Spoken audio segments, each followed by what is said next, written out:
এই ভিডিওতে আমার যেই মন্তব্যগুলো কয়েকটা বিশ্লেষণ শোনার পরে আমার কাছে মনে হয়েছে যে আসলে কি এমনটাই হচ্ছে, ঘটনা কি সত্য, আমরা কি সব কিছু দেখতে পাচ্ছি, আসলে পেছনে কি হচ্ছে। বড় বড় যারা রাজনৈতিক বিশ্লেষক আছেন কেউ কেউ বলছেন যে এই মুহূর্তে ভারতে মোদি সরকারের হাতে হাউসবন্দি মানে গৃহবন্দী আছেন শেখ হাসিনা। আর এটার সপক্ষে বেশ কিছু আলোচনা যখন তারা করেছেন তখন আমার কাছে কয়েকটা আলোচনার মধ্যে খুবই গুরুত্বপূর্ণ অংশ সামনে উঠে এসেছে। আজকে 5 মাস হয়ে গেছে শেখ হাসিনা আসলে কোথায় আছেন ভারতের গণমাধ্যমগুলোর বরাত দিয়ে যতটুকু আমরা তথ্য পাচ্ছি এর বাহিরে আদৌ শেখ হাসিনার অস্তিত্ব সম্পর্কে কোনো কিছুই কিন্তু আমরা পাচ্ছি না। তো বলবেন যে ভাই যে অডিও রেকর্ড, তাই না, এই ইস্যুটা আসেন।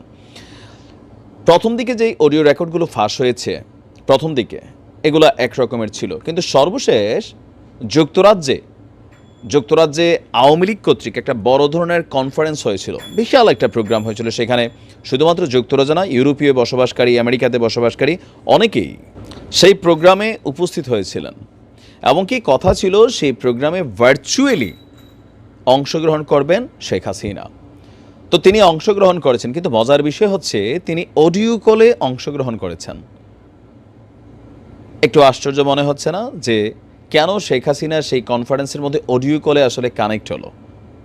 তিনি তো যদি গৃহবন্দী নাই থাকেন, যতটুকু আমরা কয়েকটা পত্রিকার মারফত শুনছি যে তিনি দিল্লিতে আছেন বিশেষ ইয়াতে, আবার কেউ কেউ বলছেন তিনি খুবই খোলামেলা ফ্রেশ মুডে আছেন। তো এই পর্যন্ত তিনার ভিডিওতে কোনো রকম অবস্থান প্রকাশিত হয়নি। এখন এই প্রোগ্রামটার মধ্যে এই জিনিসটা খুবই কনসার্নেবল ছিল যে এত আওয়ামী লীগের নেতাকর্মীরা এই দুঃসময় আওয়ামী লীগের চলছে, বিশেষ করে যারা ইউরোপে আছে তাদের তো একটা দেখভাল বা দায়িত্ব আছে, সেইখানে শেখ হাসিনা সরাসরি ভিডিও কলে আসবেন। যেমন তারেক রহমান সেই প্রযুক্তির যুগে যেটা খুবই সম্ভব যে নেতারা এক পলক দেখলে কর্মীরা উজ্জীবিত হয়।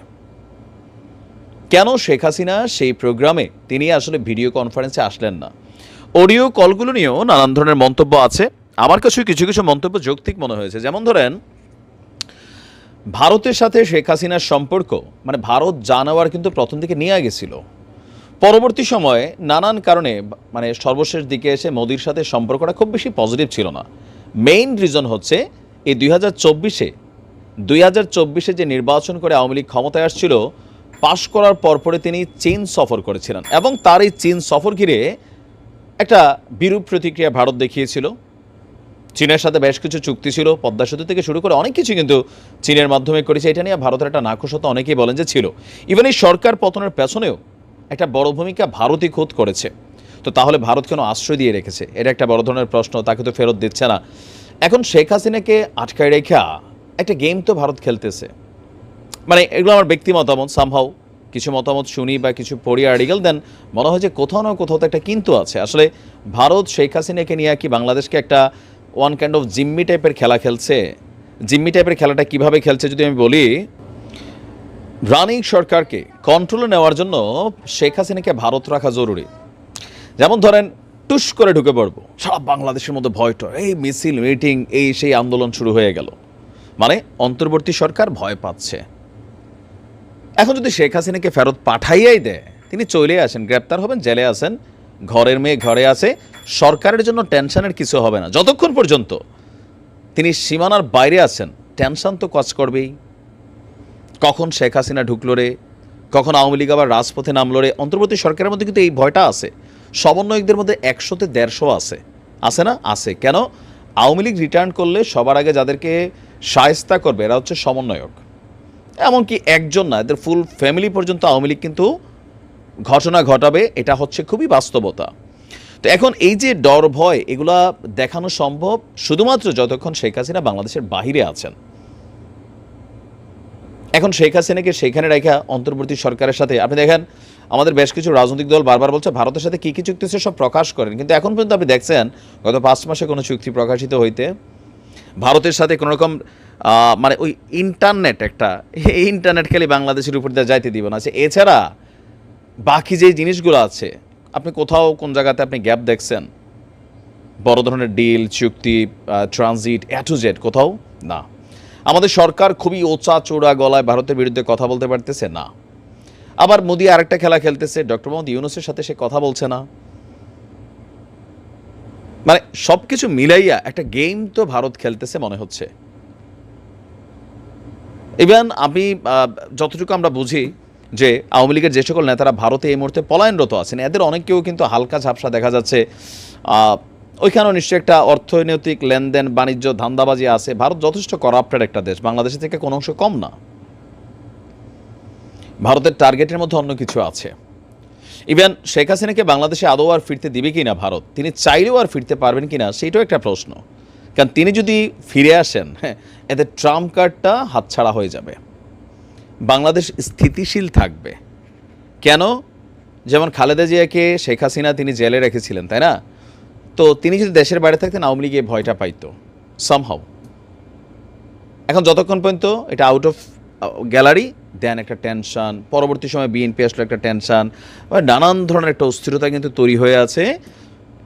তো ভারতের সাথে শেখ হাসিনার যে বন্ধুত্ব ছিল গত 5 মাস হয়ে গেল, কোনো কোথাও টিভি প্রোগ্রাম ওইগুলো তো দেখাই না। তার উপরে আওয়ামী লীগের এত বড় একটা প্রোগ্রাম গেল, তিনি যেসব কথাগুলো বললেন, সব কিছু মিলে মনে হচ্ছে যে সামহাও তিনি কর্তৃক কন্ট্রোলিং হচ্ছেন। তারা তাকে যা বলার জন্য বলছে তিনি তাই বলছেন। কারণ শেখ হাসিনার রাজনীতির সাথে আমাদের ওনার ফোন কলগুলো নিয়ে আমি বলছিলাম বহুত আগে, যেগুলোকে এআই ফেক করা, এআই এর ডিপফেক ক্রিয়েশন। ওয়াই? কারণ তিনি যেই লেভেলের খেলোয়াড়, এই লেভেলের খেলোয়াড় হইয়া তিনি যেসব কথাগুলো বলতেছেন, আমরা শুনতেছি, দেখতেছি, মনে হচ্ছে না খুবই বাচ্চা বাচ্চা টাইপের। আপনারাও বলছেন যে ভাই এটা মানে এআই। এখন এই কলগুলো যদি সত্যি সত্যি হয়, তার মানে শেখ হাসিনা কেন এমন ধরনের কথা বলছেন? নর্মালি একটা বাচ্চা এই ধরনের কথা বলার কথা না। হয়তো একটি স্ক্রিপ্ট হাতে ধরাই দিচ্ছে যে আপনি পড়েন। বলা হয়ে থাকে যে 1975 সালে বঙ্গবন্ধু শেখ মুজিবুর রহমানের মৃত্যুর পেছনেও ভারতের হাত আছে, শহীদ প্রেসিডেন্ট জিয়াউর রহমানের মৃত্যুতেও ভারতের হাত আছে। এগুলা আমার ব্যক্তিগত পারসেপশন, অনেকের কাছে গ্রহণীয় হইতে পারে, নাও হইতে পারে, কিন্তু কোথাও না কোথাও পৃথিবীর মানচিত্র থেকেই শেখ হাসিনা মিসিং হয়ে গেছেন। যদি তিনি সত্যি সত্যি স্বাধীন হয়ে থাকেন, কোথাও না কোথাও, কোথায় আছে শেখ রেহানা? আপনি দেখেন তো। শেখ হাসিনার একটা বড় দুর্বলতা হচ্ছে তার বোন শেখ রেহানা। শেখ রেহানারও কিন্তু কোথাও দেখা যাচ্ছে না। যদি তিনি যুক্তরাজ্যের, কোন দেশে জানি, ভুলে গেছি, ফিনল্যান্ডের তার সিটিজেন আছে, তো তিনি কি ফিনল্যান্ড গেছেন? আবার আমরা পুতুলকে দেখছি মায়ের সাথে কোনো রকম দেখা সাক্ষাৎ নাই। আমরা শুনছি সজীবজের জয়, তিনি কি ভারত গিয়েছেন রিসেন্টলি? কেন যাচ্ছেন না? ববি কেন তার মার সাথে দেখা করার জন্য ভারত যাচ্ছেন না? মা তো দিন শেষে পলিটিশিয়ান আমাদের কাছে। কুছ তো ভাই গারবার হে। যত দিন যাচ্ছে এটাই মনে হচ্ছে। আর বিশেষ করে শেখ হাসিনার যে লাস্ট কয়েকটা ওনার যে অ্যাক্টিভিটিস, সব কিছু মিলে আমার কাছে কেমন জানি অঙ্কটা মিলছে না। বাকি যারা বিশ্লেষকরা এই আলোচনাগুলো করছেন যথেষ্ট যৌক্তিক কারণ আছে। দেখা যাক কখন তিনি সশরীরে হাজির হন মিনিমাম লেভেলে ভিডিওতে, মানে তখন হয়তো বুঝবো আমরা যে আসলে কী ঘটছে। ভালো থাকুন, আসসালামু আলাইকুম।